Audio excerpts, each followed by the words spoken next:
Интересно е како оние кои на јавноста се представуваат како одговорни луѓе, успешни бизнисмени, храбри индивидуи имаат проблем кога треба да се соочат со вистината.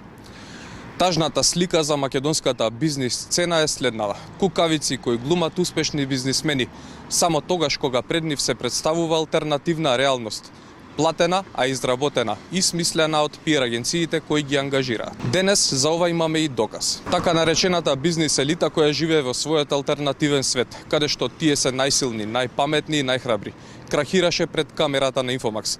Скапо платените пиар агенции кои се обидуваат да ја формираат оваа паралелна реалност, ја изгубија битката.